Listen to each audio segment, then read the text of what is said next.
Welcome you all to this commerce easy learning. Calicut university കീഴിൽ B Com 5th semester സ്റ്റുഡൻസിന് വേണ്ടിയിട്ടുള്ള വീഡിയോസാണിത്. Subject business information systems. Last വീഡിയോയിൽ BISൻ്റെ തന്നെ chapter 5th first portions complete ആണ്. ആ വീഡിയോസ് കാണാത്തതുണ്ടെങ്കിൽ ആ വീഡിയോസ് ഒന്ന് കാണുക. അതായത് ബിസിനസ് പ്രോസസ് റീ എഞ്ചിനീയറിംഗ് എന്ന് പറയുന്നതിൻ്റെ മീനിങ്ങും അതേപോലെ തന്നെ ഒബ്ജക്റ്റീവ്സും പറഞ്ഞിട്ടുണ്ടായിരുന്നു. ഇനി ഇന്നത്തെ വീഡിയോ ക്ലാസ്സിൽ പറയാൻ പോകുന്നത് ബിസിനസ് പ്രോസസ് റീ എഞ്ചിനീയറിങ്ങിൻ്റെ പ്രോസസ്സ് അല്ലെങ്കിൽ സ്റ്റേജസ്, സ്റ്റെപ്സ്, അതും അതേപോലെ അതിൻ്റെ അഡ്വാൻറ്റേജസ് ആണ് പറയുന്നത് കേട്ടോ. അപ്പോൾ അതേപോലെ നമ്മുടെ വീഡിയോ ചാനലിൽ ബിസിനസ് റിസർച്ച് മെത്തേഡ്സിൻ്റെയും BISൻ്റെയൊക്കെ ഇമ്പോർട്ടൻറ്റ് ക്വസ്റ്റ്യൻസും അതിൻ്റെ എക്സ്പ്ലനേഷനൊക്കെ ഓൾറെഡി വീഡിയോയിൽ അപ്ലോഡ് ചെയ്തിട്ടുണ്ട്. ആ വീഡിയോസ് കാണാത്തുണ്ടെങ്കിൽ ആ വീഡിയോസൊക്കെ ഒന്ന് കാണുക. യൂണിവേഴ്സിറ്റി ക്വസ്റ്റ്യൻസും അതിൻ്റെ എക്സ്പ്ലനേഷനൊക്കെ പറഞ്ഞു തന്നിട്ടുണ്ട് കേട്ടോ. അപ്പോൾ അതൊക്കെ ഒന്ന് കാണാം. നല്ല രീതിയിൽ പഠിച്ച് നല്ല മാർക്ക് എക്സാമിന് സ്കോർ ചെയ്യാം. ഓക്കെ, എനിവേ അപ്പോൾ നമുക്ക് എന്ത് ചെയ്യാം, നേരെ ക്ലാസ്സിലേക്ക് പോവാം. ഇന്ന് നോക്കുന്ന topic process of BPR, business process re എഞ്ചിനീയറിങ്ങിൻ്റെ പ്രോസസ്സാണ്. അതായത് സ്റ്റെപ്സ് അല്ലെങ്കിൽ സ്റ്റേജസ്. ഓക്കെ, ഈ പറയുന്ന സ്റ്റെപ്സ് ഓർഡറായിട്ട് തന്നെ എഴുതണം. അപ്പോൾ നമുക്ക് നോക്കാം, നേരത്തെ പറഞ്ഞ പോലെ ബിസിനസ് പ്രോസസ് റീ എഞ്ചിനീയറിംഗ് ഇപ്പോൾ എക്സിസ്റ്റിംഗ് ആയിട്ടുള്ള ഒരു വർക്ക് അല്ലെങ്കിൽ ആക്ടിവിറ്റീസിനെ നമ്മൾ ഒന്നും കൂടി റീതിങ്ക് ചെയ്തിട്ട് നല്ല വാല്യൂ ആയിട്ട് ക്വാളിറ്റി ആയിട്ടുള്ള രീതിയിലേക്ക് കൊണ്ടുവരിക എന്നുള്ളതാണ്. അത് നമ്മൾ ആദ്യം എന്ത് ചെയ്യണം? Create A business vision statement and define goals. ആദ്യം നമ്മൾ ബിസിനസ്സിൻ്റെ വിഷൻ എന്താണ് എന്നുള്ളതും അതേപോലെ ഗോൾ എന്താണെന്നും ഫസ്റ്റ് മനസ്സിലാക്കി എടുക്കണം. Okay, before going through the process of redesigning business process, it is desirable to develop a vision statement. If there is no such existing mission statement and if one exists, confirm that it goes in tune with the company's goal. അതായത് ആദ്യം നമ്മൾ ശ്രദ്ധിക്കേണ്ടത് ഈ പറയുന്ന പോലെ ഇപ്പം നിലവിൽ എങ്ങനെയാണോ ഈ ബിസിനസ്സിൻ്റെ പ്രോസസ്സ് മുന്നോട്ട് കൊണ്ടുപോയിക്കൊണ്ടേയിരിക്കുന്നത് എന്നും പുതിയതിലേക്ക് നമ്മൾ എന്താണ് ഉദ്ദേശിക്കുന്നത്, ആ സ്റ്റേറ്റ്മെൻറ്റ്, പുതിയ വിഷൻ എന്താണ്, ഇല്ലെങ്കിൽ എന്തിലേക്കാണ് നമ്മൾ മാറ്റം, ഏതൊക്കെ സാഹചര്യത്തിൽ ഇല്ലെങ്കിൽ ഏതൊക്കെ പ്ലേസുകളിൽ അല്ലെങ്കിൽ ഏതൊക്കെ സ്റ്റെപ്സുകളിലാണ് നമ്മൾ മാറ്റം വരുത്തുന്നത്, ഏതൊക്കെ സ്റ്റേജസിലാണ് മാറ്റം വരുത്തുന്നത് എന്നുള്ള കാര്യങ്ങളൊക്കെ നമ്മൾ ഫസ്റ്റ് നോക്കുക. ആ സ്റ്റേറ്റ്മെൻറ്റിൻ്റെ മിഷൻ എന്താണ് എന്നുള്ളതൊക്കെ നമ്മൾ കറക്റ്റായിട്ട് നമ്മൾ നോക്കണം. അതായത് ബിസിനസ്സിൻ്റെ പ്രോബ്ലം എന്താണ്, ഇപ്പോഴത്തെ കറണ്ട് സിറ്റുവേഷൻ എന്താണ് എന്നുള്ളതൊക്കെ നോക്കുന്നു. അതിൽ എന്താണ് മാറ്റം, നമ്മൾ ഇപ്പോൾ വരുത്താൻ പോകാൻ ഉദ്ദേശിക്കുന്ന മാറ്റം എന്താണ്, ആ മാറ്റം വരുത്തിയാൽ നമ്മൾ ഉദ്ദേശിക്കുന്ന ആ ഗോളിലേക്ക് എത്താൻ പറ്റുമോ എന്നുള്ള കാര്യങ്ങളുണ്ടാകും. ആ റീഡിസൈൻ ചെയ്യുന്നത്, റീതിങ്ക് ചെയ്യുന്ന ഡിസൈൻ അത് കറക്റ്റായിട്ട് ചെയ്താൽ അതിൻ്റെ നമുക്ക് ആ പറഞ്ഞ ഗോൾ അച്ചീവ് ചെയ്യാൻ പറ്റുമോ, ആ ഗോൾ അച്ചീവ് ചെയ്യാൻ വേണ്ടി നമ്മൾ ഈ പറയുന്ന റീഡിസൈൻ ചെയ്താൽ കറക്റ്റായിട്ട് വരുമോ എന്നുള്ള കാര്യങ്ങളാണ് ആദ്യം വേണ്ടത്. ഓക്കെ, അപ്പോൾ create business vision statement and define goals. Next, develop the process team. നമ്മൾ ഇപ്പോൾ നേരത്തെ പറഞ്ഞ സ്റ്റേറ്റ്മെൻറ്റിൻ്റെ കറക്റ്റായിട്ട് ഗോൾ, വിഷൻ എന്താണ് എന്നുള്ളതൊക്കെ നമ്മൾ ഫസ്റ്റ് മനസ്സിലാക്കി കഴിഞ്ഞ് പിന്നെ നമ്മൾ നോക്കേണ്ടത് അല്ലെങ്കിൽ അടുത്ത സ്റ്റേജിലേക്ക് പോകേണ്ടത് പ്രോസസ് ടീമിനെ നമ്മൾ റെഡിയാക്കുക. അതായത് ഈ ഓരോ വർക്കുകൾ ചെയ്യാൻ വേണ്ടിയിട്ടുള്ള സൂപ്പർവൈസേഴ്സ്, എംപ്ലോയീസ്, അത് ബിഗിനിങ് ടു എൻഡും വേണം. അപ്പോൾ അതിൽ എങ്ങനെയൊക്കെയാണ് ഇൻഫർമേഷൻ കിട്ടേണ്ടത്, ആരൊക്കെ ഇൻഫർമേഷൻ നമുക്ക് തരണം, ആ ഇൻഫർമേഷൻസൊക്കെ അപ്ഡേറ്റ് ആയിട്ട് അപ്പം തന്നെ സ്പീഡായിട്ട് നമുക്ക് കൈമാറണം. അത് നല്ല രീതിയിൽ വേണം ഹാൻഡിൽ ചെയ്യാൻ. അപ്പോൾ അതിന് വേണ്ടിയിട്ടുള്ള ടാലൻ്റ് ആയിട്ടുള്ള എംപ്ലോയീസ് ആയിരിക്കണം. ആ ആക്ടിവിറ്റീസൊക്കെ ഏറ്റെടുത്ത് നടപ്പാക്കാൻ പറ്റുന്ന ഇല്ലെങ്കിൽ യോഗ്യതയുള്ള ആൾക്കാർ വേണം. അപ്പോൾ ആ ഒരു ടീം നമ്മൾ റെഡിയാക്കണം. രണ്ടാമത്തെ, develop the process team. Third, identification of business processes ആണ്. അതായത് നമ്മൾ ഏത് മെത്തേഡിലാണോ നമ്മൾ ചെയ്യാൻ പോകുന്നത് എന്നുള്ളത് നമ്മൾ ഫസ്റ്റ് എന്ത് ചെയ്യണം, ഐഡൻറ്റിഫിക്കേഷൻ ചെയ്തിരിക്കണം. ഓക്കെ, ഡ്യൂറിങ് ദിസ് ഫേസ്, ഈ ഒരു സ്റ്റേജിൽ the most important business processes are identified and are describe from a global perspective using a set of process map. നമ്മൾ ഈ പറയുന്നത് നമ്മൾ അതായത് ഇന്നത്തെ ഒരു ദിവസത്തെ കാര്യമോ അല്ലെങ്കിൽ കുറച്ച് പ്രോഫിറ്റിന് വേണ്ടിയിട്ടല്ല, നമ്മളിത് ഒരു ലോങ് ലൈഫ് എന്ന് പറയുന്നത് അല്ലെങ്കിൽ ഡ്യൂറേഷൻ ഓഫ് പീരീഡ് എന്തായിരിക്കും, കുറച്ചും കൂടി കൂടുതലായിരിക്കും.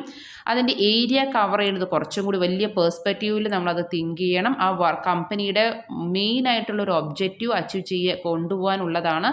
അപ്പോൾ നമുക്കത് ഏതൊക്കെ രീതിയിലാണ് പോകേണ്ടത് എന്നുള്ള കാര്യങ്ങൾ നമ്മൾ കറക്റ്റായിട്ട് ഓരോ സബ് ഡിവിഷനായിട്ട് നമ്മൾ എന്ത് ചെയ്യണം, അതിനെ ഡിവിഷൻ ചെയ്യണം. ഓരോ പ്രോസസ്സും എങ്ങനെ കൊണ്ടുപോകണം എന്നുള്ളത് ഡിഫൈൻ ചെയ്യുക.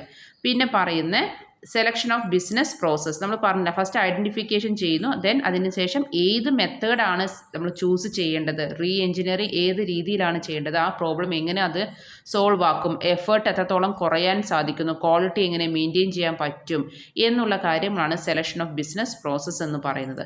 ആ ബിസിനസ് പ്രോസസ്സ് കറക്റ്റായിട്ട് നമ്മൾ സെലക്ഷൻ ചെയ്താൽ അത് നല്ല രീതിയിൽ നമുക്കത് എന്ത് ചെയ്യണം, എടുത്ത പ്രോസസ്സ് ഇങ്ങനെ പറയുന്ന രീതിയിലേക്ക് നമുക്ക് ചെയ്താൽ ഓക്കെ ആണ് എന്ന് നമ്മൾ പറയുകയാണെങ്കിൽ അത് വ്യക്തമായും ഈ മെത്തേഡ് ഓക്കെ ആണ്, ആ മെത്തേഡിനെ കുറിച്ച് നമ്മൾ ഫുൾ A to Z നമ്മൾ എന്ത് ചെയ്യണം, മനസ്സിലാക്കിയിട്ട് വേണം ആ പറയുന്ന മെത്തേഡിലേക്ക് നമുക്ക് എന്താ പറയുക കാലെടുത്ത് വെക്കാൻ, അല്ലെങ്കിൽ നമ്മൾ ആ പ്രോസസ്സ് സ്റ്റാർട്ട് ചെയ്യാൻ.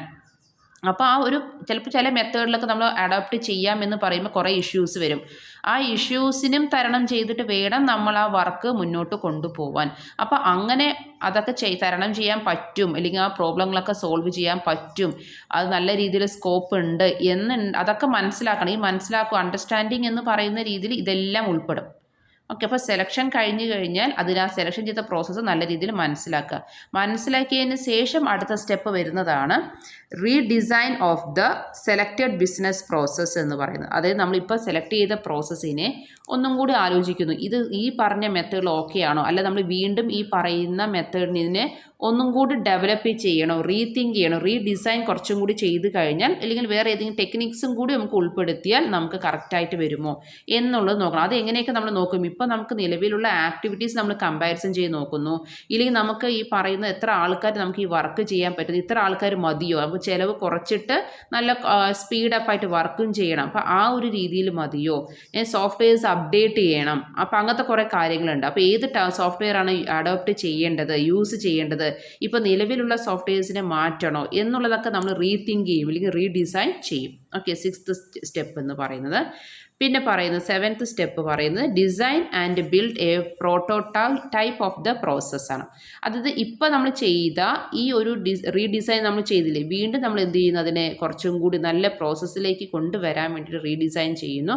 അത് നമുക്ക് സക്സസ് ആയിട്ട് കൊണ്ടുവരാൻ സാധിക്കുമോ, നമ്മൾ ഉദ്ദേശിച്ച ലെവലിലേക്ക് എത്താൻ പറ്റുമോ, സപ്പോർട്ടിങ് ചെയ്യുന്നുണ്ടോ, ആ സോഫ്റ്റ്വെയർ വല്ല സപ്പോർട്ട് ചെയ്യുന്നുണ്ടോ, ഇനി അതല്ല പുതിയതായിട്ട് എന്തെങ്കിലും ഒരു ഡിസൈൻ ചെയ്യാൻ സമയത്ത് ഒരു ഓപ്ഷൻസ് വേറെ വരുന്നുണ്ടോ എന്നുള്ളതൊക്കെ നമ്മൾ സ്വയം നമ്മൾ എന്ത് ചെയ്യണം, ആലോചിച്ച് കുറച്ചും കൂടി ക്ലിയർ ആക്കുക. ഒരു പ്രാക്ടിക്കൽ വ്യൂവിലും കൂടി നമ്മളത് എന്ത് ചെയ്യണം, നമ്മൾ നോക്കി കാണണം. ഓക്കെ, പിന്നെയാണ് 8th സ്റ്റെപ്പാണ് നമ്മൾ ഈ പറയുന്ന കാര്യങ്ങൾ എല്ലാം ഓക്കെ ആയി 100%ഉം നമ്മൾ സക്സസ്ഫുൾ ആവും എന്നുണ്ടെങ്കിൽ നമ്മൾ ഈ റീഡിസൈൻ ചെയ്ത കാര്യം നമുക്ക് നടപ്പിലാക്കാൻ പറ്റും. Implementation of redesign business processes. Okay, ഇത്രയുമാണ് സ്റ്റെപ്പ്. ഈ 8 സ്റ്റെപ്പും ഓർഡറായിട്ട് തന്നെ എഴുതണം. ഓക്കെ, 8 സ്റ്റെപ്പും പറഞ്ഞു, 8 സ്റ്റെപ്പും ഓർഡർ. ഫസ്റ്റ് സ്റ്റെപ്പ് പറഞ്ഞത് create A business vision statement and define goals. Second step പറഞ്ഞത് ഡെവലപ്പ് ദ പ്രോസസ് ടീമാണ്, process team. Then third identification of business processes, then selection of business processes, then understanding the selected business process, then redesign of the selected business processes, then 7th one design and build a prototype of the process, then last one implementation of redesigned business processes. Okay, ഇത് order ആയിട്ട് തന്നെ പഠിച്ച് എഴുതിയിരിക്കുക. Topic advantages of BPR, അതായത് business process re engineering ചെയ്യുന്നത് കൊണ്ടുള്ള benefits എന്തൊക്കെയാണ്, advantages എന്തൊക്കെയാണ്, merits എന്തൊക്കെയാണ് എന്നുള്ള രീതിയിൽ ചോദ്യങ്ങൾ ചോദിച്ചാൽ ഇതാണ് എഴുതേണ്ടത്. അത് ഫസ്റ്റ് വൺ എളുപ്പമായിട്ട്, അതൊക്കെ ഡ്രാസ്റ്റിക് ചേഞ്ചസ്, നമുക്ക് പെട്ടെന്ന് ഏതെങ്കിലും ഒരു രീതിയിൽ പെട്ടെന്ന് മാറ്റങ്ങൾ കൊണ്ടുവരുത്തണം എന്നുണ്ടെങ്കിൽ നമ്മൾ എന്തായാലും ബിസിനസ് പ്രോസസ് റീ എഞ്ചിനീയറിംഗ് നമ്മൾ ചെയ്യുന്നുണ്ട്. അപ്പോൾ അതായത് മിനിമം കോസ്റ്റിൽ മാക്സിമം നമുക്ക് റിസൾട്ട് കിട്ടുന്ന രീതിയിലേക്കും, അതേപോലെ ബിസിനസ്സിൻ്റെ പ്രോസസ്സിൻ്റെ ഡ്യൂറേഷൻ വിത്തിൻ കുറച്ച്, അത് എപ്പോഴും എടുക്കുന്ന ഡ്യൂറേഷനിൽ നിന്ന് കുറച്ച് സമയം കൊണ്ട് തന്നെ നമുക്ക് ആ സൈക്കിൾ ടൈം കംപ്ലീറ്റ് ആക്കുക, ബെസ്റ്റ് ക്വാളിറ്റി സർവീസ് നല്ല രീതിയിൽ മെയിൻറ്റെയിൻ ചെയ്യുക. പിന്നെ അതേപോലെ തന്നെയാണ് സെക്കൻഡ് പറയുന്ന ക്വാളിറ്റി ഇമ്പ്രൂവ്മെൻറ്റ്. ഇപ്പം നമ്മൾ നടത്തിക്കൊണ്ടുപോകുന്ന അല്ലെങ്കിൽ പ്രൊഡക്ഷൻ ചെയ്യുന്ന ആ ഒരു പ്രൊഡക്റ്റിൻ്റെ ഒരു ഡെവലപ്മെൻറ്റ് എന്ന് പറയുന്നത് ക്വാളിറ്റി കുറച്ചും കൂടി നമ്മൾ എന്ത് ചെയ്യുന്നുണ്ടാവും, ഡെവലപ്പ് ചെയ്ത് കൊണ്ടുപോകാൻ പറ്റും. കാരണം റീഡിസൈൻ നമ്മൾ ചെയ്യുന്നുണ്ടല്ലോ, ക്വാളിറ്റി മെയിൻറ്റെയിൻ ചെയ്യാൻ വേണ്ടിയിട്ട് കസ്റ്റമേഴ്സിന് വാല്യൂ മോസ്റ്റ് ഇമ്പോർട്ടൻറ്റ് കൊടുത്തിട്ട് നമ്മൾ ചെയ്യുന്നുണ്ട്. പിന്നെ ഗ്രേറ്റർ കോമ്പറ്റീറ്റീവ്നെസ് ആണ്. നമുക്കറിയാം നമ്മുടെ സ്ഥാപനം നല്ല രീതിയിൽ മുന്നോട്ട് കൊണ്ടുപോകണമെങ്കിൽ കുറച്ചും കൂടി ക്വാളിറ്റിയും അതേപോലെ വേറെ കോമ്പറ്റീറ്റേഴ്സിൽ നിന്ന് നമ്മൾ ഒരു വേറിട്ട് നിൽക്കണം, അല്ലെങ്കിൽ ഒരു യൂണിക് ആയിട്ട് ഉണ്ടായിരിക്കണം, കുറച്ചും കൂടി ഈസി ആയിട്ട് അല്ലെങ്കിൽ ആ പ്രൊഡക്റ്റിനെ കുറിച്ച് ഡീറ്റെയിൽസ് നമുക്ക് ഈസി ആയിട്ട് മനസ്സിലാക്കാനോ അല്ലാത്തത്തോളം ക്വാളിറ്റി വാല്യൂ എല്ലാം നമ്മൾ അതിനെ പറയണം. അപ്പോൾ അത് കുറച്ചും കൂടി ഈസി ആയിരിക്കും. അപ്പോൾ അത് ഒരു അഡ്വാൻറ്റേജ്. ദെൻ കോസ്റ്റ് റിഡക്ഷൻ നമ്മൾ പറയുന്ന ഫസ്റ്റ് മീനിങ് പറഞ്ഞ പോലെ തന്നെയാണ്. മിനിമം കോസ്റ്റിൽ മാക്സിമം നമുക്ക് പ്രൊഡക്ഷൻ ഉണ്ടാക്കുക, അതായത് കുറച്ച് എന്താ പറയുക ചുരുങ്ങിയ സമയം കൊണ്ട് ചെയ്യുന്നു, വേഗം തന്നെ സൈക്കിൾ കംപ്ലീറ്റ് ആക്കുക എന്നുള്ളത് രീതിയിലും കുറച്ച് ആൾക്കാരെ വെച്ചിട്ട് അല്ലെങ്കിൽ പുതിയ ടെക്നോളജി അഡോപ്റ്റ് ചെയ്യുക, ക്വാളിറ്റി മെയിൻറ്റെയിൻ ചെയ്യുക എന്നുള്ളതാണ്. അപ്പോൾ കോസ്റ്റ് റിഡക്ഷൻ നിങ്ങൾക്ക് വേണമെങ്കിൽ ടൈം കുറച്ച് മതി, വിത്തിൻ കുറച്ച് ലോ ടൈമിൽ തന്നെ നമുക്ക് വർക്ക് കംപ്ലീറ്റ് ആക്കാം എന്നുള്ള രീതിയിലും അഡ്വാൻറ്റേജസ് എഴുതാം. പിന്നെ അതുള്ളത് ഫിഫ്ത്ത് പറയുന്നത് abundant conventional approaches to problem solving. നമുക്കപ്പോൾ ഏതെങ്കിലും പ്രോബ്ലം സോൾവ് ചെയ്യാൻ പറ്റാത്ത രീതിയിൽ അല്ലെങ്കിൽ ആ ഡിഫിക്കൽട്ടായിട്ടുള്ള എന്തെങ്കിലും ഒരു കാര്യമാണ് നമ്മളിപ്പോൾ എക്സിസ്റ്റിംഗ് ആയിട്ട് നിൽക്കണമെങ്കിൽ നമ്മൾ അതിനെ മാറ്റുക. ആ ഓർഗനൈസേഷനിൽ കുറച്ച് ഏതെങ്കിലും ഒരു അപ്രോച്ചസിലൂടെയാണ് ഇപ്പോൾ നമ്മൾ പോകുന്നുണ്ടെങ്കിൽ ആ അപ്രോച്ചസിൽ നമ്മൾ മാറ്റുന്നു, നമ്മൾ റീഡിസൈൻ ചെയ്യുന്നു, റീതിങ്കിങ് ചെയ്യുന്നു, എന്നിട്ട് നമ്മൾക്ക് ആ പ്രോബ്ലം എന്ത് ചെയ്യുക സോൾവ് ചെയ്യാൻ പറ്റും. അപ്പോൾ ഈസി ടു പ്രോബ്ലം സോൾവിങ് എന്ന് പറഞ്ഞാലും മതിയാവും. പിന്നെ നമ്മൾ നേരത്തെ പറഞ്ഞ പോലെ ടൈം നമുക്ക് കുറച്ച് മതി എന്നുള്ളത് കൊണ്ട് ക്വിക്ക് റെസ്പോൺസ് എന്ന് പറഞ്ഞ രീതിയിലേക്ക് എഴുതിയാലും മതി, അല്ലെങ്കിൽ നിങ്ങൾ ടൈം കുറച്ച് മതി എന്ന് എഴുതിയാൽ അങ്ങനെ. അപ്പോൾ കസ്റ്റമേഴ്സിൻ്റെ നീഡ്സും നമുക്ക് കുറച്ചും കൂടി സ്പീഡാക്കിയിട്ട് റെഡിയാക്കി കൊടുക്കാൻ പറ്റും, ഡിമാൻഡിനനുസരിച്ചിട്ട് സപ്ലൈയും ചെയ്യാൻ പറ്റും എന്നുള്ള രീതിയിൽ. പിന്നെ നമ്മൾ ഫോക്കസ് ചെയ്യുന്നത് ആരിനെയായിരിക്കും, കസ്റ്റമേഴ്സിനായിരിക്കും ഫോക്കസ് ചെയ്യുക. നമ്മൾ പറഞ്ഞതിൻ്റെ മോസ്റ്റ് വാല്യൂ നമുക്ക് കസ്റ്റമേഴ്സിനെ കൊടുക്കുന്നുണ്ട് എന്നുള്ളത്.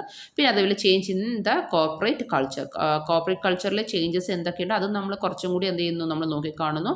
അതിൽ വല്ല മാറ്റങ്ങളുണ്ടെങ്കിൽ നമ്മൾ ആ ഒരു നല്ല രീതിയിലുള്ള മാറ്റങ്ങളെ നമ്മൾ അംഗീകരിക്കും, അത് നമ്മൾ യൂട്ടിലൈസ് ചെയ്യുകയും ചെയ്യുന്നില്ലേ, അത് തന്നെയാണ് ഇവിടെയും പറയുന്നത്. Okay, change in the corporate culture സിമ്പിളാണ്. ഇനി ഓൺ വേർഡ്സിന് അല്ലാതെ നിങ്ങൾക്ക് ഏതെങ്കിലും പോയിന്റ് അറിയുമെന്നുണ്ടെങ്കിൽ അതും എഴുതി വെക്കാം. ഓക്കെ, നെക്സ്റ്റ് ഒരു വീഡിയോ ക്ലാസ്സിൽ issues and problems of BPR കൂടി എടുക്കാം. ഓക്കെ, അപ്പോൾ ഇന്നത്തെ ക്ലാസ്സിൽ പറഞ്ഞത് നിങ്ങൾക്ക് മനസ്സിലായി എന്ന് ഞാൻ വിചാരിക്കുന്നു. നമ്മൾ എടുത്ത ടോപ്പിക് ഏതായിരുന്നു? പ്രോസസ് ഓഫ് BPR എടുത്തു, അതേപോലെ അഡ്വാൻറ്റേജസ് ഓഫ് BPR എടുത്തു. Okay, anyway thank you. See in the next video class.